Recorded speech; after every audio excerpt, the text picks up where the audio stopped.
दोस्तों, इस वीडियो में आप देखेंगे रूस की एक फैंटेसी एडवेंचर मूवी की कहानी जो कि एक इंसान और एक जादुई मछली के रोमांचक कारनामों पर आधारित है। ये फैंटेसी फिल्म रूस में काफी मशहूर है जिसका अंत देखकर आप सबको बहुत ज्यादा मजा आएगा, इसलिए इस वीडियो को पूरा आखिरी तक जरूर देखें। अब कहानी शुरू करते हैं। फिल्म की शुरुआत में नदी के नीचे मछली राजा को दिखाया जाता है जो कि एक अंगूठी लेकर बैठा होता है। वो अपने गुप्तचर मेंढक से कहता है, जिस मछली से मैं शादी करना चाहता हूँ वो कहाँ गई? मेंढक कहता है, महाराज उसका कुछ पता नहीं चल रहा है। इस बात से नाराज मछली राजा उस मेंढक को अपनी ओर खींचकर उससे कहता है, नदी नाले तालाब हर जगह उसका पता लगाओ। अगले सीन में रूस के एक गांव में एक अंधे लोहार का घर दिखाया जाता है जहां लोहार के सो रहे बेटे इवान को उसका कुत्ता आकर जगाता है। इवान दिल का साफ होता है पर वो थोड़ा मूर्ख भी होता है। जब वो घर से बाहर निकलता है तो भट्ठी पर काम कर रहा उसका अंधा बाप उससे कहता है, तुम्हें भी ये लोहार वाला काम सीख लेना चाहिए, आखिर मैं कब तक जिंदा रहूंगा? इवान कहता है, हाँ सीख लूंगा। फिर उसके पिता खाने के लिए उससे मछलियां पकड़कर लाने को कहते हैं तो इवान एक बाल्टी और कांटा लेकर मछली पकड़ने निकल पड़ता है। इवान बर्फ से जम चुकी एक नदी पर जाता है और एक सुराख से पानी के अंदर कांटा डालता है, लेकिन तभी पानी में बुलबुला फूटने लगता है। ये देखकर इवान पीछे की तरफ भागता है पर तभी उस सुराख से पानी की एक तेज बौछार बाहर निकलती है और उस बौछार के साथ एक मछली इवान की बाल्टी में आ गिरती है, जिससे खुश होकर इवान सोचता है कि चलो अच्छा हुआ, बिना कोशिश किए ही आज खाने का इंतजाम हो गया। फिर बाल्टी में वो मछली लेकर वापस आ जाता है और उसको पकाने का इंतजाम करने लगता है। तभी वो मछली कहती है कि आखिर कैसे पकाओगे तुम मुझे? ये सुनकर इवान घबरा जाता है और उससे पूछता है, आखिर तुम बोल कैसे सकती हो? तो वो मछली कहती है, मैं बहुत कुछ कर सकती हूँ, अगर तुम मुझे वापस नदी में छोड़ दो तो मैं तुम्हारी 3 इच्छाएं पूरी करूंगी। अब इवान बहुत खुश हो जाता है और मछली से कहता है, मैं तुम्हें बाद में बताऊंगा, और फिर वो लेट जाता है। इस दौरान उसके मुंह से निकलता है कि मेरी तो इच्छा है कि मैं बिना अपनी ये भट्ठी छोड़े ही पूरा शहर घूम लूं। तभी एक आश्चर्यजनक घटना होती है और उसका घर ऊपर की तरफ उठने लगता है। इवान कहता है, ये सब क्या हो रहा है? तो मछली कहती है, तुम्हारी पहली इच्छा पूरी हो रही है। इस पर इवान कहता है, पर मैंने तो यूं ही कहा था। तो मछली कहती है, पर तुमने इच्छा मांगी थी। अब देखते ही देखते इवान अपनी भट्ठी सहित घर से बाहर आ जाता है और उसकी भट्ठी गाड़ी की तरह आगे बढ़ने लगती है। मछली उससे कहती है, क्योंकि तुमने कहा था कि तुम भट्ठी छोड़े बिना ही शहर घूमना चाहते हो, इसलिए यह भट्ठी भी तुम्हारे साथ चल रही है। इवान को अपनी आंखों पर यकीन नहीं हो रहा होता। सर्दी का मौसम होने की वजह से इवान ठिठुर रहा होता है, इसलिए उसके मुंह से निकलता है, काश गर्मी और हरियाली होती। उसके ऐसा कहते ही हर जगह से बर्फ गायब होने लगती है और गर्मी का मौसम आ जाता है, जिससे चारों तरफ हरियाली दिखाई देने लगती है और नदियों पर जमी बर्फ पिघल जाती है। अब मछली उससे कहती है, तुम्हारी 2 इच्छाएं पूरी हो चुकी हैं और अब सिर्फ तुम्हारी तीसरी इच्छा बची है। तो इवान अब उस मछली को बाल्टी में लेकर वहां से आगे बढ़ता है और कहता है कि लोग सही कहते हैं कि मैं मूर्ख हूँ, मैंने अपनी 2 इच्छाएं यूं ही बेकार कर दी, मैं चाहता तो कुछ बड़ा मांग सकता था। तो मछली कहती है कि हर आदमी अपनी सोच के स्तर के हिसाब से ही चीजें मांगता है। खैर, आगे बढ़ते वक्त कुछ लुटेरे इवान को रोक लेते हैं और उसको लूटने की कोशिश करते हैं, पर इवान के पास पैसे नहीं होते तो वो लोग उससे उसकी मछली छीन लेते हैं। लेकिन मौका देखकर इवान अपनी मछली वाली बाल्टी लेकर वहां से भागता है तो वो लुटेरे उसका पीछा करते हैं। बचने का कोई रास्ता न देखकर इवान मछली को नदी में छोड़ देता है और उससे कहता है कि यहाँ तुम सुरक्षित रहोगी। इस बात से गुस्साए वो लुटेरे उसे एक पेड़ पर उल्टा लटकाकर वहां से चले जाते हैं। थोड़ी देर में वहां एक खूबसूरत लड़की आती है। वो रस्सी खोलकर इवान को नीचे उतारती है। इवान उसके कंधे पर रखा चमकीला मछली वाला स्कार्फ देखकर समझ जाता है कि ये वही मछली है। अब वो उससे उसका नाम पूछता है तो मछली उसे अपना नाम याना बताती है। इवान उससे उसका मछली वाला स्कार्फ ले लेता है ताकि वो भाग न सके। फिर वो याना से कहता है, अभी मेरी तीसरी इच्छा बची हुई है, उसका इस्तेमाल मैं समय आने पर करूंगा। याना कहती है, अब आगे क्या करना है? तो इवान कहता है, मैं रूस के राजा जार की बेटी से शादी करना चाहता हूँ। याना पूछती है कि क्या ये तुम्हारी तीसरी इच्छा है? इवान कहता है कि नहीं, इसके लिए मैं खुद ही प्रयास करूंगा, तुम्हें बस मेरा साथ देना होगा। याना कहती है, ठीक है। अगले सीन में राजा जार का महल दिखाया जाता है जहाँ राजकुमारी नैन्सी की नौकरानी राजकुमारी से बताती है कि इंग्लैंड के राजदूत आ रहे हैं। ये सुनकर राजकुमारी नैन्सी बहुत खुश हो जाती हैं क्योंकि वो हमेशा से एक अंग्रेज से शादी करना चाहती थी, इसलिए वो जल्दी से सज संवर कर बैठ जाती हैं। लेकिन राजा जार अंग्रेजों को बिल्कुल भी पसंद नहीं करता था, इसलिए वो बिल्कुल भी नहीं चाहते थे कि उनकी बेटी किसी अंग्रेज से शादी करे। थोड़ी देर में इंग्लैंड का राजदूत वहां आता है। वो राजा को खुश करके उनसे उनकी बेटी का हाथ मांगने के इरादे से आया हुआ होता है। इसलिए वो राजकुमारी नैन्सी को एक छाता देता है, जिसे देखकर नैन्सी बहुत खुश हो जाती है। पर राजा जार को ये सब बिल्कुल भी अच्छा नहीं लगता। इसलिए वो राजदूत से कहते हैं कि अंग्रेज हर जगह सिर्फ लूटने के इरादे से आते हैं। इस पर राजदूत कहता है, नहीं महाराज, मैं आपके लिए भी एक ऐसा उपहार लाया हूँ जिसे देखकर आपकी अंग्रेजों के प्रति सोच बदल जाएगी। अब तक इवान और याना भी जार के राज्य में पहुंच जाते हैं। इधर वो अंग्रेज राजा को एक मशीन दिखाते हुए कहता है कि ये मशीन अपने आप ही संगीत बजाती है। दरअसल राजदूत ने मशीन के अंदर अपना एक आदमी छुपा रखा होता है, जो मशीन का बटन दबाने पर संगीत बजाता था। पर वहां किसी को राजदूत की चालाकी नहीं पता होती। जब राजदूत मशीन से संगीत बजाकर राजा को दिखा रहा होता है तो इवान याना के साथ महल की चार दीवारी से ये सब देख रहा होता है। इधर राजा उस मशीन से प्रभावित नहीं होता और राजदूत से कहता है, हमें ऐसी किसी भी मशीन की जरूरत नहीं। पर नैन्सी अंग्रेज राजदूत पर फिदा होती है और वो उसी से शादी करना चाहती है। इस दौरान राजदूत नैन्सी का हाथ चूमने लगता है। राजा को समझ में नहीं आ रहा होता कि आखिर वो अपनी बेटी को कैसे समझाए। लेकिन तभी इवान वहां भागता हुआ आता है और राजा से कहता है कि आपको राजकुमारी की शादी किसी अंग्रेज से करने की जरूरत नहीं। मैं आपके लिए कोई ऐसा यंत्र लाऊंगा जो अपने आप ही संगीत बजा सके। ये सुनकर राजा बहुत खुश हो जाता है, क्योंकि वो कोई वजह चाह रहा होता है जिससे वो राजकुमारी को अंग्रेज से शादी करने से मना कर सके। इसलिए राजा इवान से कहता है कि ठीक है, अगर तुम ऐसा कोई संगीत यंत्र ले आते हो तो तुम जो चाहो मांग सकते हो। इवान कहता है, क्या तब आप मेरी राजकुमारी से शादी करा सकते हैं? तो राजा कहता है, हाँ। राजा की बात सुनकर राजकुमारी चिढ़ जाती है, क्योंकि वो हर हाल में उस अंग्रेज से ही शादी करना चाह रही होती हैं और उसे इवान पसंद नहीं आता। इसलिए वो इवान को डराने की कोशिश करती है, पर इवान अपनी बात पर कायम रहता है। अब राजा अपने आदमी से इवान को इस खोज पर जाने के लिए नए कपड़े और जूते देने को कहता है, क्योंकि इवान गरीब था और उसने पैर में सिर्फ फटे हुए मोजे पहन रखे थे। इस बात से इवान बहुत खुश हो जाता है और बाहर आकर वो ये बात याना को बताता है। याना उससे कहती है कि ऐसा वाद्य यंत्र मौजूद तो है, पर उसको लाना बहुत ही मुश्किल है। इवान पूछता है, ऐसा क्यों? तो वो उसे बताती है कि वो वाद्य यंत्र अंधेरे जंगल में एक बिल्ले के पास है और अब तक जो भी उसे लाने गया है वो कभी जिंदा नहीं लौटा। इवान पूछता है कि किस तरह का खतरा है वहां। तो याना कहती है, बिल्ले का संगीत यंत्र ऐसा है कि अगर वो खुशी का गाना बजाता है तो इंसान नाचने लगता है और रुकता ही नहीं। फिर जब वो इंसान नाचते नाचते थक जाता है तो वो बिल्ला उसे खा लेता है, और अगर वो बिल्ला गम का गीत बजाता है तो इंसान रोते रोते सो जाता है और तब भी वो बिल्ला उसे खा लेता है। ये सुनकर इवान कहता है, फिर तो ये बहुत खतरनाक काम है, लेकिन मैं ये खतरा उठाऊंगा। इसके बाद वो एक थैले में खाने का सामान भरकर याना के साथ उस यंत्र की खोज में निकल पड़ता है। इस दौरान ये दोनों कई दुर्गम रास्तों से गुजरते हुए अंधेरे जंगल के करीब पहुंच जाते हैं। वहां याना इवान से कहती है कि यहाँ से आगे तुम्हें अकेले जाना होगा। तो अब इवान अकेले उस अंधेरे जंगल में अंदर जाता है। वहां चारों ओर लोगों के कंकाल और हड्डियां पड़ी होती हैं। तभी उसे एक बिल्ले की आवाज सुनाई पड़ती है, जो उससे कहता है कि ये कंकाल उन लोगों के हैं जो यहाँ मेरा संगीत यंत्र लेने आए थे। क्या तुम्हें भी वो संगीत यंत्र चाहिए? तो इवान कहता है, हाँ। बिल्ला कहता है, इसके लिए तुम्हें मेरा एक टेस्ट पास करना होगा। अगर तुम मेरे वाद्य यंत्र का संगीत सुनने के बाद भी खुद पर काबू रख पाए तो मैं तुम्हें अपना ये वाद्य यंत्र दे दूंगा। फिर वो इवान से पूछता है कि गम के गीत बजाऊं या खुशी के? इवान कहता है, गम के गीत। तो अब वो बिल्ला गम के गीत गाते हुए अपना वाद्य यंत्र बजाने लगता है। पर हैरानी की बात यह होती है कि इवान को उस गीत से कोई फर्क नहीं पड़ता और इवान उस गाने की आगे की लाइनें गाने लगता है। ये देखकर वो बिल्ला इवान से पूछता है कि तुम्हें इस गीत की लाइनें कैसे पता हैं और तुम इस गीत को बजाने से दुखी क्यों नहीं हुए?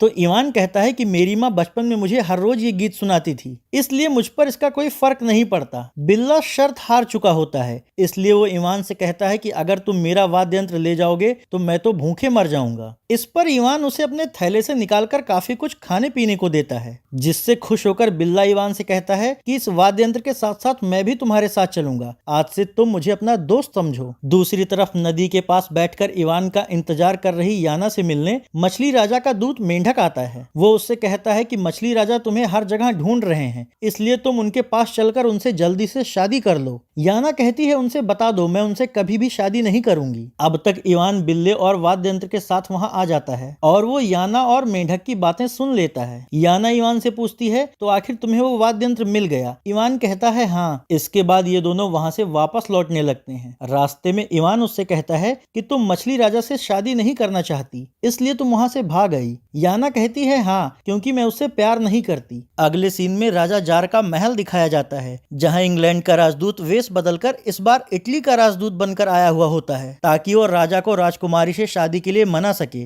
राजकुमारी उसे पहचान लेती है और खुश हो जाती है, पर इससे पहले कि वह राजदूत राजा से राजकुमारी का हाथ मांगता, इवान वहां वाद्य यंत्र लेकर पहुंच जाता है और बिल्ले से कहकर वहां खुशी के गीत बजवाने लगता है, जिससे दरबार में मौजूद सभी लोग ना चाहते हुए भी नाचने लगते हैं। जादुई संगीत की वजह से वो लोग खुद को रोक नहीं पा रहे होते हैं और नाचते नाचते बेहाल होने लगते हैं। आखिरकार इवान के कहने पर बिल्ला संगीत बजाना बंद कर देता है। राजा इवान से बहुत खुश होता है और उससे कहता है ये तो बहुत कमाल का वाद्य यंत्र है, इसलिए ये बिल्ला और यंत्र अब से हमारे महल में रहेंगे। अब इवान राजा से कहता है कि शर्त के अनुसार अब आप अपनी बेटी नैन्सी की शादी मुझसे करेंगे ना? तो राजा कहता है हाँ, पर नैन्सी बहुत ही मक्कार और घमंडी थी। वो सिर्फ उस अंग्रेज राजदूत से ही शादी करना चाहती थी, इसलिए इवान से शादी ना करने के लिए वो चालाकी दिखाते हुए उससे कहती है कि अगर तुम सच में मुझसे शादी करना चाहते हो तो तुम मेरे लिए कुछ ऐसा करो जिससे मुझे लगे कि तुम मेरे खातिर कुछ भी कर सकते हो। भोला भाला इवान नैन्सी की चालाकी नहीं समझ पाता और नैन्सी से कहता है ठीक है, मैं तैयार हूँ, बताओ कौन सा काम करना है। दरअसल नैन्सी उसे एक ऐसा मुश्किल काम देना चाहती थी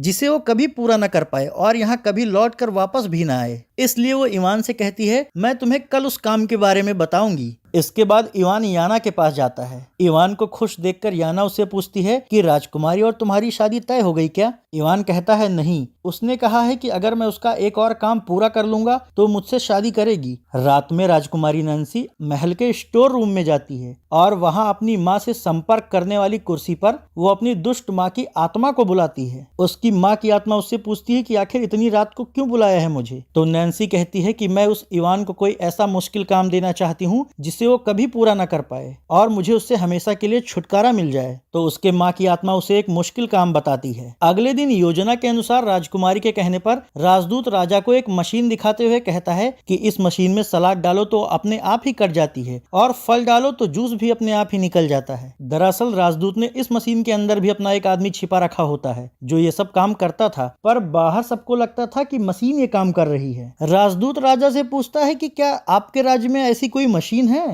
इससे पहले कि राजा कोई जवाब देता, अपनी माँ की योजना के अनुसार नैन्सी राजा से कहती है कि पिताजी, क्या इवान कोई ऐसी मशीन या कुछ ला सकता है जो अपने आप ही खाना परोस दे और अपने आप ही खाना समेट दे? तो राजा कहता है कि ऐसे जादुई मेजपोश के बारे में मैंने सुना तो है, पर हकीकत में कभी देखा नहीं। तो नैन्सी चालाकी दिखाते हुए उनसे कहती है कि अगर इवान ऐसा जादुई मेजपोश ले आता है तो मैं उससे शादी कर लूंगी। फिर राजकुमारी की शर्त के अनुसार इवान याना के साथ वो जादुई मेजपोश ढूंढने निकल पड़ता है। रास्ते में याना उसे बताती है कि वो जादुई मेजपोश जॉन और रॉन नाम के दो भाइयों के पास है। कई सालों पहले वो दोनों शहर छोड़कर एक पहाड़ी इलाके में रहने आ गए। दोनों को बैठे बिठाए खाने पीने की चीजें मिल जाती थी, इसलिए वो लोग आलसी हो गए और खाते खाते उनका शरीर इतना फूल गया कि वो दोनों अब ज्यादा चल फिर नहीं सकते। इस तरह बातें करते करते ये दोनों एक बुजुर्ग दंपत्ति के घर रुकते हैं। गरीब होने के बाद भी दोनों में बहुत प्रेम होता है। वहां से आगे बढ़ने पर याना इवान से कहती है कि दो लोगों में प्रेम सुई और धागे की तरह होना चाहिए, जिसमें एक के बिना दूसरा अधूरा होता है, जैसे कि उस बुजुर्ग पति पत्नी में था। बातें करते करते ये दोनों खूबसूरत हरे भरे खेतों के बीच से गुजरते हैं और आखिरकार उस पहाड़ी इलाके में पहुंच जाते हैं जो कि ऊंची ऊंची चट्टानों से बना हुआ था। उन्हीं ऊंची चट्टानों के बीच भारी भरकम शरीर वाले वो दोनों भाई जादुई मेजपोश लेकर बैठे हुए होते हैं। फिर वो उस जादुई मेजपोश से 56 भोग मांगते हैं। पलक झपकते ही मेजपोश पर स्वादिष्ट खाना आ जाता है और दोनों भाई छक्कर खाने लगते हैं। पहाड़ी के ऊपर खड़े इवान और याना ये सब देख रहे होते हैं। फिर जब ये दोनों भाई खाते खाते थक जाते हैं तो इवान उनके पास आता है और उनसे मेजपोश मांगता है। इस बात से वो दोनों भाई बहुत नाराज हो जाते हैं और इवान के सर पर एक नारियल मारकर उसे बेहोश कर देते हैं। तो अब इवान को उठाने के लिए याना वहां आती है। वो दोनों भाइयों से कहती है कि एक बार अपना मुंह पानी में देखो। याना के कहने पर जब दोनों भाई अपनी शकल पानी में देखते हैं तो खुद को पहचान नहीं पाते, क्योंकि इतने सालों में खा खाकर दोनों जानवरों के जैसे हो गए। खुद को इस तरह देख देखकर दोनों भाई बहुत दुखी हो जाते हैं और याना से कहते हैं कि हमें कोई तरीका बताओ जिससे हम लोग फिर से सामान्य हो सकें। तो याना कहती है सबसे पहले तो तुम दोनों को इस जादुई मेजपोश से छुटकारा पाना होगा ताकि तुम लोगों का आलस से छूटे और तुम लोग मेहनत करके सीमित खाना खाओ। ये सुनकर वो दोनों भाई याना से कहते हैं कि तुम सही कह रही हो, इसलिए तुम इस मेजपोश को ले जाओ। तो अब याना उस मेजपोश को लेकर वहां से निकलती है। अब तक इवान को भी होश आ चुका होता है। मेजपोश मिल जाने से वो बहुत खुश होता है। वापस लौटते वक्त रास्ते में इवान फूलों के बगीचे से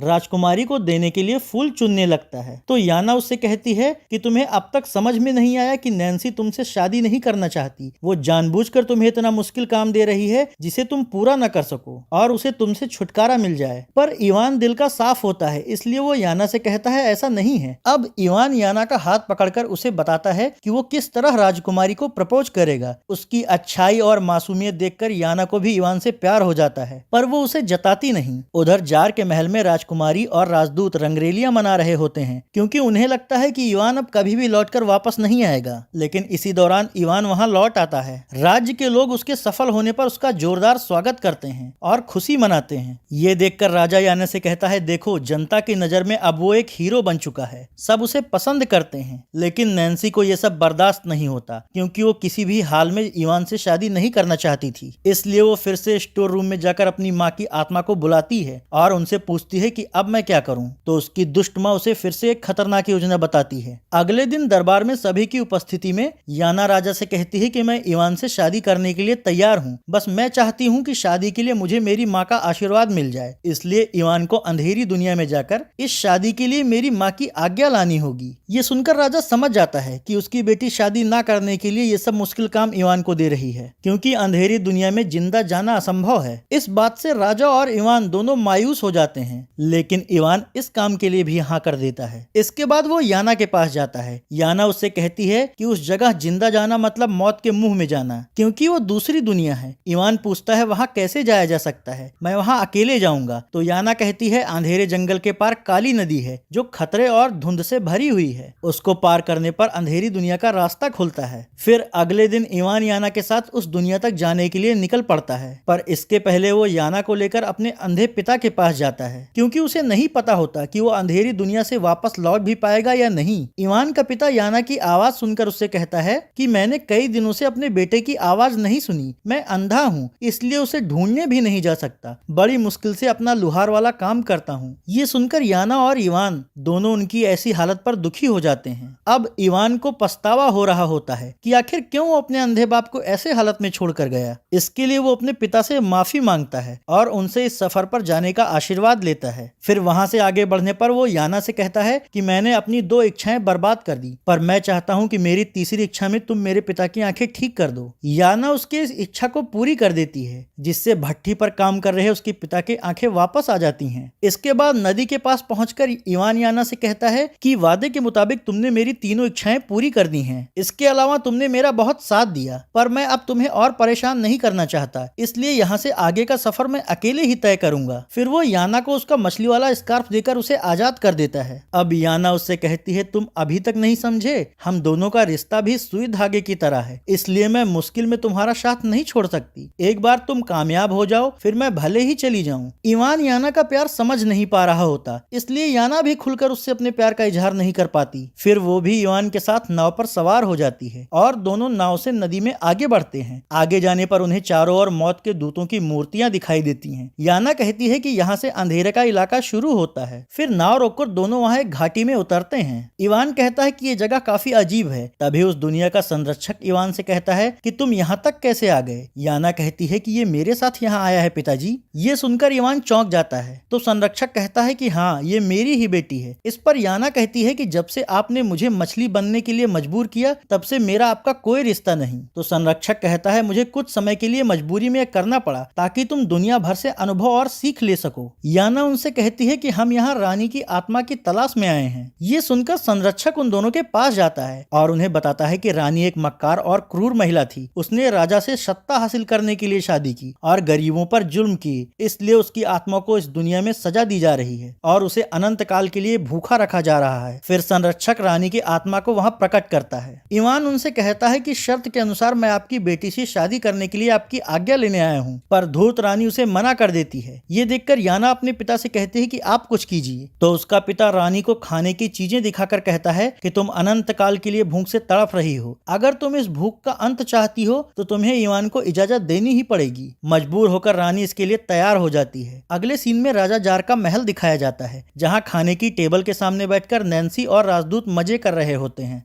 बेचारा राजा दुखी मन से ये सब देख रहा होता है। तभी रानी की आत्मा ट्रे पर दिखाई देती है और वो सबके सामने कहती है कि मैं इस शादी की आज्ञा देती हूँ। ये सुनकर राजा तो बहुत खुश हो जाता है, पर नैन्सी बौखला जाती है। उसे यकीन नहीं हो रहा होता कि इवान ने इतने मुश्किल काम को भी पूरा कर लिया। उधर अंधेरे की दुनिया में याना अपने पिता को धन्यवाद देकर इवान के साथ नाव पर सवार हो जाती है और वापस लौटने लगती है। रास्ते में वो इवान से कहती है कि तुम्हारा सबसे मुश्किल काम पूरा हो गया है, अब तुम्हें मेरी जरूरत नहीं है, इसलिए तुम मुझे भूल जाओ, क्योंकि अब वैसे भी तुम राजकुमारी से शादी कर लोगे। पर इवान कहता है कि मैं तुम्हें कभी नहीं भूल सकता और ना ही कभी भूलना चाहता हूँ। इस पर याना कहती है कि यहाँ से जिंदा लौटने वालों को अपनी यहाँ की याददाश्त गंवानी पड़ती है। दूसरी तरफ गुस्से में तिलमिलाई नैन्सी स्टोर रूम में जाकर अपने माँ की आत्मा बुलाने वाली कुर्सी तोड़ने लगती है। तो उसकी माँ उससे कहती है कि मुझे मजबूरी में इवान को इजाजत देनी पड़ी, क्योंकि मुझे मजबूर किया गया था, पर मेरे पास एक ऐसी जानकारी है जिससे तुम्हारी सारी समस्या दूर हो जाएगी। नैन्सी पूछती है कि कौन सी जानकारी? तो उसकी माँ कहती है कि इवान अकेला नहीं है, अब तक उसने जितने भी कारनामे किए हैं उस सब में उसकी मदद एक जादुई मछली ने की है, और तुम्हें तो पता है ना कि हमारे राज्य में जादू के इस्तेमाल पर मौत की सजा दी जाती है। नैन्सी कहती है अब मैं समझ गई। इधर नदी में आगे बढ़ते हुए सुबह हो जाती है और जब इवान की आंख खुलती है तो उसकी नाव नदी के किनारे आ चुकी होती है, पर याना से जुड़ी उसकी सारी याददाश्त जा चुकी होती है। इसलिए वो याना से पूछता है कि तुम कौन हो? तो याना कहती है मैं बस एक नाव चलाने वाली हूँ। फिर वो नाव से उतरकर वहाँ से जाने लगता है, पर उसे ऐसा महसूस होता है कि वो कुछ भूल रहा है। इसके बाद वो नैन्सी के पास पहुंचकर उससे कहता है कि मैंने तुम्हारे सारे काम भले ही पूरे कर दिए हूँ, पर अब मुझे किसी और से प्यार हो गया है, लेकिन पता नहीं क्यों मुझे कुछ भी याद नहीं आ रहा कि वो कौन है। तो नैन्सी उससे कहती है कि क्या सारे मुश्किल काम तुमने अकेले पूरे किए हैं? इवान कहता है कि नहीं, किसी ने हर बार जादू से मेरा साथ दिया है, पर मुझे याद नहीं आ रहा कि वो कौन है। जादू का जिक्र करते ही नैन्सी सैनिकों से कहती है सुना तुम लोगों ने, पकड़ लो इसे, इसने जादू टोने की मदद ली है और हमारे राज्य में इसकी सजा मृत्यु दंड है। इवान इस बात से हैरान रह जाता है कि जिसके लिए उसने अपनी जान जोखिम में डालकर इतना सब कुछ किया वो उसके साथ इस तरह से कर रही है। अब अगले दिन इवान की आंखों पर पट्टी बांधकर सबके सामने उसे मौत की सजा सुनाई जाती है। राजा ऐसा नहीं चाहता था, पर वो अपने राज्य के नियम से मजबूर था। अब इससे पहले कि सजा के मुताबिक सैनिक इवान को गोली मारते, याना वहां पहुंच जाती है। वो नैन्सी से कहे तुम उसे छोड़ दो, बदले में मैं तुम्हारी गुलामी करूंगी, और वो अपना मछली वाला स्कार्फ नैन्सी को दे देती है। इस बात से खुश होकर नैन्सी इवान की सजा रद्द कर देती है, पर अब उसमें और भी ज्यादा घमंड आ जाता है, इसलिए वो अपने पिता को एक कमरे में कैद करवाकर खुद रानी बन जाती है। फिर मुकुट पहनने के बाद नैन्सी याना से कहती है कि तुमने मेरी पहली इच्छा तो पूरी कर दी, अब मेरी दूसरी इच्छा है कि इंग्लैंड के राजकुमार अपनी शादी के लिए मेरे पास अपना रिश्ता भेजें। याना के जादू से देखते ही देखते इंग्लैंड के सैनिक नैन्सी के पास राजकुमारी के शादी का प्रस्ताव लेकर आते हैं। ये देखकर नैन्सी का प्रेमी अंग्रेज राजदूत उससे कहता है कि तुम तो मुझसे शादी करना चाहती थी ना? तो नैन्सी कहती है जब मैं इंग्लैंड के राजकुमार से शादी कर सकती हूँ तो मैं तुमसे शादी क्यों करूँ? फिर वो सैनिकों से कहकर उस राजदूत को महल में झाड़ू पोछे के काम पर लगा देती है। दूसरी तरफ वहाँ से बाहर निकाला जा चुका इवान हर उस जगह पर भटक रहा होता है जहाँ वो याना के साथ गया हुआ होता है, पर उसे कुछ भी ठीक से याद नहीं आ रहा होता। फिर जब वो रात में अपने पिता के पास जाता है तो वहाँ जॉन और रॉन दोनों भाई भी आए हुए होते हैं। दोनों अब मेहनत करने की वजह से सामान्य शरीर के हो चुके होते हैं। इवान का पिता उससे कहता है पिछली बार तुम यहाँ याना के साथ आए थे। इसी बीच इवान की नजर जॉन के हाथ में पकड़ी हुई सुई और धागे पर पड़ती, जिससे उसे याना के साथ बिताए हुए सभी पलों की याद आ जाती है और उसे याना की सुई और धागे वाली बात भी याद आ जाती है। अब वो अपने प्यार को पाने के लिए निकल पड़ता है और उसकी मदद के लिए उसके पिता भी जॉन और रॉन के साथ अपनी भट्ठी लेकर निकल पड़ते हैं। ये लोग भट्ठी ले जाकर महल का गेट तोड़ देते हैं। वहाँ इवान याना से कहता है कि मुझे सब याद आ चुका है, मैं तुम्हारे प्यार को समझ नहीं पाया था, पर अब मैं तुम्हें ले जाने के लिए आया हूँ। ये देखकर नैन्सी इवान से कहती है कि पर अब ये मेरी गुलाम है। तो इवान अपने पिता तथा रॉन और जॉन के साथ नैन्सी के सामने खड़ा हो जाता है और कहता है कि इसे आजाद कर दो, नहीं तो हम तुम्हारे सैनिकों का भर्ता बना देंगे। नैन्सी लालची होती है, इसलिए वो याना से कहती है मैं चाहती हूँ कि तुम मेरी तीसरी इच्छा में मुझे अपने जैसी एक जादूगरनी बना दो। याना उसकी आखिरी इच्छा भी पूरी कर देती है, जिससे नैन्सी भी एक मछली में बदल जाती। फिर वो जादू से इंसान बनने की कोशिश करने लगती है, लेकिन उसका जादू काम नहीं करता। तो याना उससे कहती है कि जादुई मछली सिर्फ दूसरों की इच्छा पूरी कर सकती है, अपनी नहीं। नैन्सी का दांव अब उल्टा पड़ चुका होता है। वो चाहकर भी इंसान नहीं बन पा रही होती।